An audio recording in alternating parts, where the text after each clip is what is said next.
Welcome to new TV Telugu. ఇప్పుడు Telangana top 10 చూద్దాం. కాంగ్రెస్ నగర్ మండలం ఈజ్గాం గ్రామంలో రైతు వారోత్సవాల్లో భాగంగా లోయర్ డ్యామ్ ను డాక్టర్ పాల్వాయి హరీష్ బాబు పరిశీలించారు. డ్యామ్ షట్టర్లు, సైఫాన్ మరమ్మతుల కోసం తక్షణమే 50 లక్షల రూపాయలు మంజూరు చేసినట్లు ప్రకటించారు.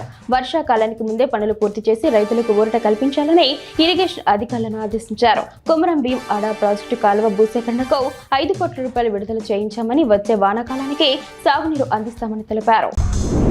Cantonment MLA Sri Ganesh ward 2 రసూల్పురలోని ఇందిరమ్మ నగర్ పోచమ్మ తల్లి ఆలయ పరిసర ప్రాంతాల్లో కంటోన్మెంట్ అధికారులతో కలిసి బస్తీ పర్యటన చేశారు. ఈ సందర్భంగా ప్రజల సమస్యలను నేరుగా అడిగి తెలుసుకున్నారు.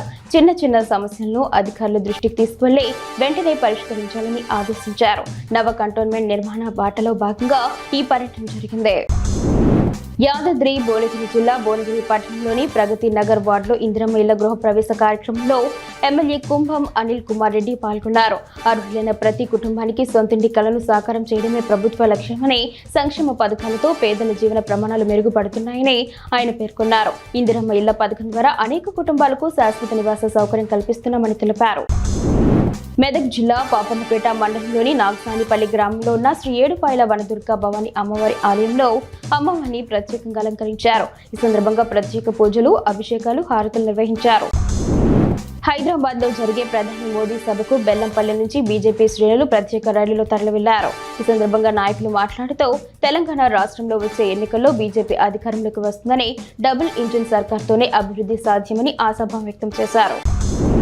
ఉమ్మడి వరంగల్ జిల్లా భూపాలపల్లిలోని శ్రీ కాళేశ్వర ముక్తేశ్వర స్వామి దేవాలయంలో మే 21 నుండి జూన్ 1, 2026 వరకు జరుగుతున్న సరస్వతి అంత్య పుష్కరాల ఆధ్యాత్మిక ప్రాధాన్యతను వేద గణితం, వేద శాస్త్రం, సంస్కృతంలో నిష్ణాతులైన ప్రముఖ పండితుడు డాక్టర్ RVSS అవధానిలో వివరించారు.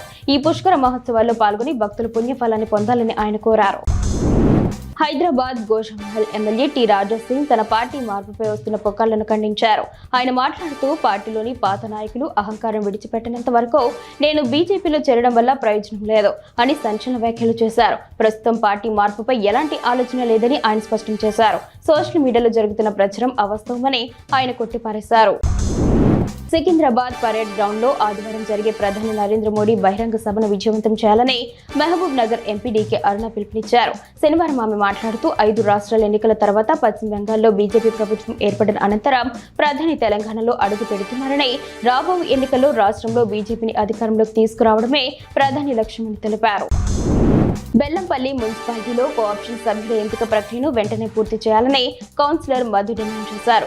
గత నెల 17న దరఖాస్తులు స్వీకరించినా ఇప్పటి వరకు నియామకం జరగకపోవడంపై ఆయన అసహనం వ్యక్తం చేశారు. ప్రజల్లో బీఆర్ఎస్ పార్టీకి మద్దతు ఉన్నందున వారే కోఆప్షన్ సభ్యులు అవుతారనే భయంతోనే జాప్యం చేస్తున్నారని ఆయన ఆరోపించారు.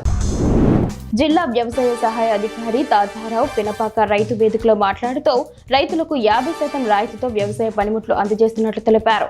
ప్రభుత్వం అందిస్తున్న ఈ అవకాశాన్ని సద్వినియోగం చేసుకోవాలని, ఆధునిక యంత్రాలతో సాగు ఖర్చులు తగ్గుతాయని ఆయన రైతులకు సూచించారు.